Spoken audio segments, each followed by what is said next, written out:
The UFO phenomenon has made an everlasting impression on the world, from movies to merch to whatever the fuck this is. As the years roll on, no real progress to answering the age-old question, what the fuck is that flying over my house?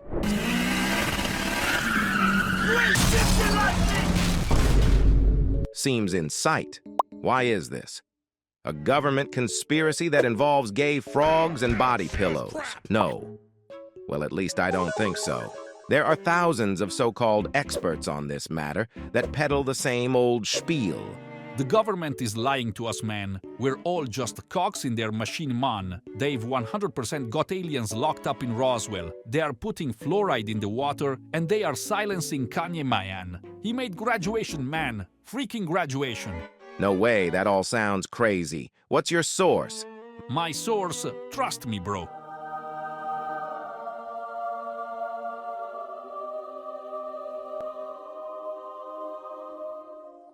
So to pull our target into focus, I will be discussing the leading thoughts and theories on what exactly UFOs are, and more importantly, who's controlling them. First off, we need to understand if there is any credibility to the thousands of reported UFO sightings. Obviously, we can't cover every reported sighting, so we need to lay down some ground rules. Rule 1, if it was filmed on Grandma's flip phone from the early 2000s,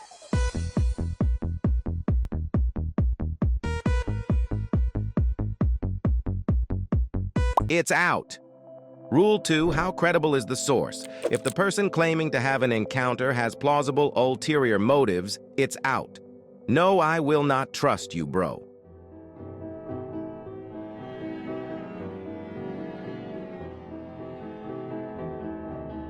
Rule 3, we require multiple points of contact. Visual sightings must be backed by camera footage. Camera footage must be backed by radar. Radar must be backed by infrared footage. And finally, the most important evidence. There must be multiple eyewitnesses. With these parameters, the amount of credible sightings drops from thousands to a handful. But don't be disheartened. This handful is all we need.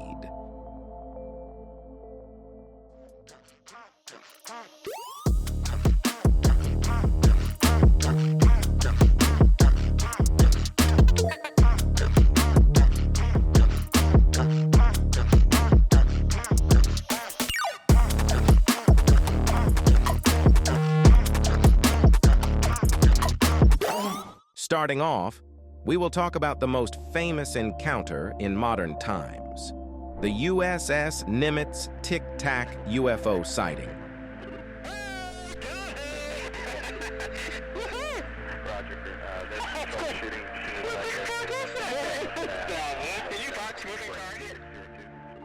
You've all probably seen this footage before while mindlessly scrolling your social media feeds, looking for an ounce of dopamine to get you through the day.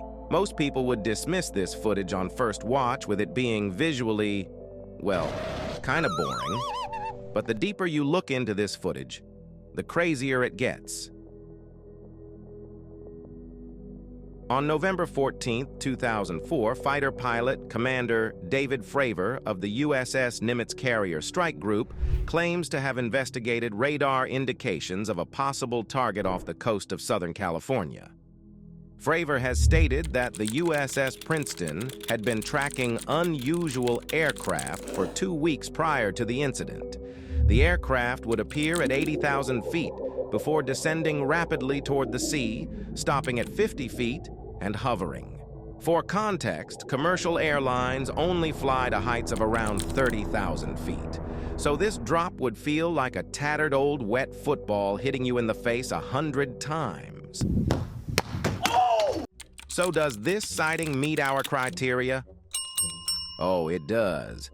This is not a 480p video uploaded to a Christians Against Watermelons Facebook page. This sighting was witnessed by multiple other co-pilots and is backed by radar and infrared cameras. And of course, Commander Fravor is an extremely credible source, as he has thousands of hours of flight experience, and making a claim such as this would only tarnish his military reputation, not bolster it. Ryan Graves is a well-distinguished U.S. Navy pilot who claims that UFOs are a common occurrence. He described the UFOs like a spinning top moving against the wind that appeared almost daily from the summer of 2014 to March 2015, high in the skies over the East Coast. Navy pilots reported to their superiors that the objects had no visible engine or infrared exhaust plumes, but that they could reach 30,000 feet and hypersonic speed. In late 2014, a Super Hornet pilot had a near collision with one of the objects, and an official mishap report was filed. Some of the incidents were videotaped, including one taken by a plane's camera in early 2015 that shows an object zooming over the ocean waves as pilots question what they are watching. Despite Pentagon's statements that it disbanded a once covert program to investigate unidentified flying objects, the effort remains underway, renamed and tucked inside the Office of Naval Intelligence, where officials continue to study mystifying encounters between military pilots and unidentified aerial vehicles. In a report released by the UFO Task Force, they had this to say: UAPs clearly pose a safety of flight issue and may pose a challenge to U.S. national security. So clearly, the U.S. government is taking these sightings seriously. The U.S. has had a long history of UFO programs, such as Project Blue Book. The original intention of this project was to gather, investigate, and verify UFO evidence. But as all governments love to do, they said fuck that and devoted their efforts to outright debunking all evidence. This was done in hopes of not losing any aura of military supremacy over those cheeky communists in the East.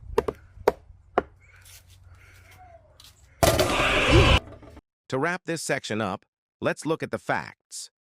Oh, hello. Welcome. Not to sound like Ben Shapiro, but they are pretty important. The U.S. Navy has confirmed they have an ongoing effort to study UFOs. They have also confirmed 144 UFO sightings that have been reported within the U.S. Navy. And the cherry on top: 80 of these reports have been captured by multiple sensors. So if you doubted this phenomenon before, you had to be a pretty big goofy-ass dumb to continue to do so. Shut your But does this mean there are little green men doing drive-bys on our planet and fucking up our livestock in a drunken bender? Probably not. So with all of this evidence presented, what the fuck is actually going on here? Am I really suggesting we are in a covert intergalactic war with the gay dude from American Dad? Take that, sir! Well, I hope not. Because as a species, we can barely agree not to start a military conflict over who makes the best jollof rice. It's Nigeria, by the way. So what hope do we have of working together to fight off an existential threat from another world? Well, let's not get ahead of ourselves. We should all chill out, smoke a zoot, and drink some refreshing Yorkshire tea. There are an infinite number of explanations for these mysterious frisbees flying through our skies. So let's dive into some of these ideas and try to come to a rational explanation for all of this, and not panic. Please, panic.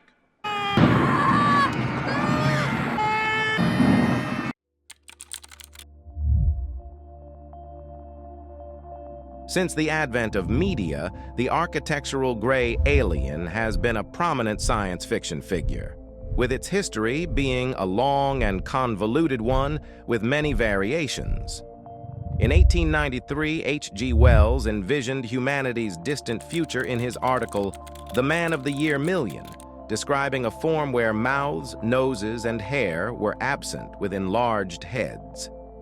2 years later, in his novel The Time Machine, Wells portrayed the Eloi, a successor species to humanity, in similar terms.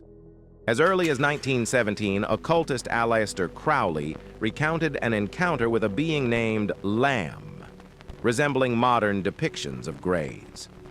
Crowley claimed this contact was facilitated through his Amalantra workings, a process he believed allowed communication with extraterrestrial and interdimensional entities. In 1933, under the pen name Gabriel Linde, Swedish novelist Gustav Sandgren published The Unknown Danger, featuring extraterrestrials clad in soft gray fabric, possessing short stature, large hairless heads, and dark, gleaming eyes. Targeted at young readers, the novel's illustrations laid the foundation for the popular image of gray aliens. The concept remained niche until 1965, when the Betty and Barney Hill abduction case thrust it into the spotlight. It was just an ordinary day in America. Betty, a social worker, and Barney, a U.S. postal employee, were driving home after their honeymoon in Niagara Falls. A trip, as their niece Kathleen explains, they would never forget. Allegedly abducted in 1961, the Hills reported encounters with humanoid beings with grayish skin who transported them aboard a flying saucer. Following this incident, grays became central to ufology and extraterrestrial folklore, particularly in the United States. According to journalist C.D.B. Bryan, 73% of reported alien encounters in the United States describe gray aliens, a statistic significantly higher than in other countries. Grays have had a stranglehold on the cultural zeitgeist and been the predominant image associated with the cheeky bastards clogging up our airways. One big question that pops into my mind is, why are they so humanoid? The universe is fucking massive, and life on our little rock is so varied. So what are the fucking chances that they would also be a bipedal being with forward-facing eyes?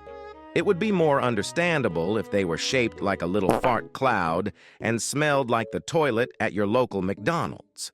So could they really be aliens? Or more likely, do they originate from planet Earth? Hear me out. With the way humans are progressing, technology is making a lot of our physicality completely redundant.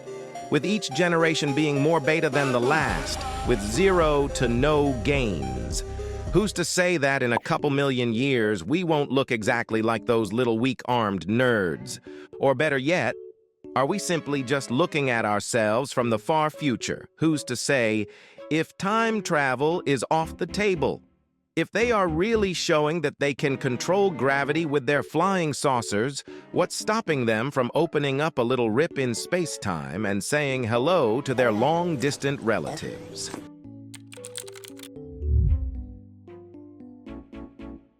Ah, the good old days of UFO sightings, when aliens had the decency to show up unannounced and unrecorded.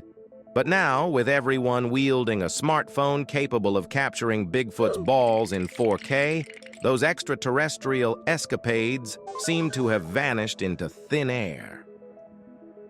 A riveting study by the Academy of Model Aeronautics reveals a whopping 764 cases of pilots spotting unidentified drones in recent years. And let's not forget the UK. Right, I'll tell you what, you fat little cunt. You're boring, you don't sound Nigerian at all. Where drones decided to gate crash the airspace around Gatwick and Heathrow airports. The Gatwick shindig was such a blast that they shut down the airport for 36 hours, which is longer than Liz Truss was Prime Minister. At the moment, we import 2/3 of all of our apples. Now, back in 2015, France had its own drone drama, with unauthorized flying contraptions buzzing around landmarks and nuclear plants like the USA when they discovered oil in the Middle East. Meanwhile, in the land of the free, where it costs you $1,000 to call an ambulance, intelligence agencies have been binge-watching footage of UFO encounters like white girls watching Friends. But to nobody's surprise, they are blaming all of it on those pesky Chinese. 我在北京 Drones are rapidly becoming part of our everyday life, with billionaire baldies like Jeff Bezos wanting them to deliver protein supplements and fleshlights in the millions. So is it far-fetched to assume the world's superpowers have some very advanced forms of this technology already cruising around our planet and dropping bombs on hostile threats to the state, aka innocent civilians who tweeted? They think Xi Jinping looked like Winnie the Pooh.